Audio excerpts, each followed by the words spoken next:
Tensions between Russia and the US are on the rise again. On Friday, Moscow said it detected 6 NATO reconnaissance flights over the Black Sea over the span of 24 hours, reiterating its warning that it will defend itself against any threats along its borders. The Black Sea is a sensitive security zone for Moscow as it's located near the Crimean Peninsula, which was reunited with Russia from Ukraine in a referendum in 2014, a move that the West deems illegal. 2014 was a defining moment.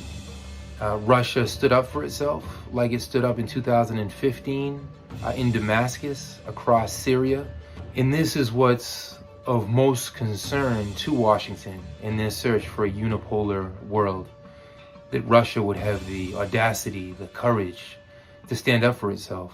NATO has recently ramped up activities in the form of holding drills and deployment of warships in the strategic region, in a move expected to provoke a response from Russia along its western borders.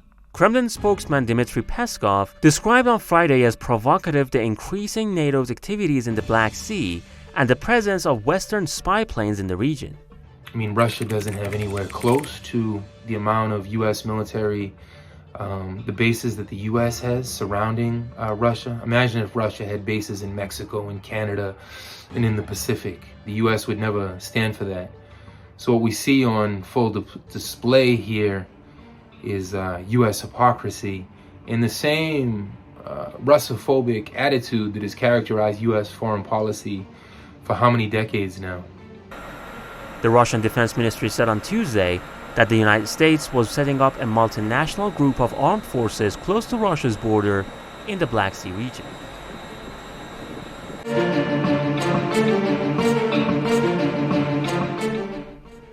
The Kremlin has dismissed a Western media report that said the US was concerned about a possible Russian attack on Ukraine, noting that Russia has posed no threats to any country. And of course, the US acting through NATO with its junior allies, constantly building up troops in Latvia, in Estonia, in Poland, across Russia's borders. So it's the Russians that have every right to be concerned.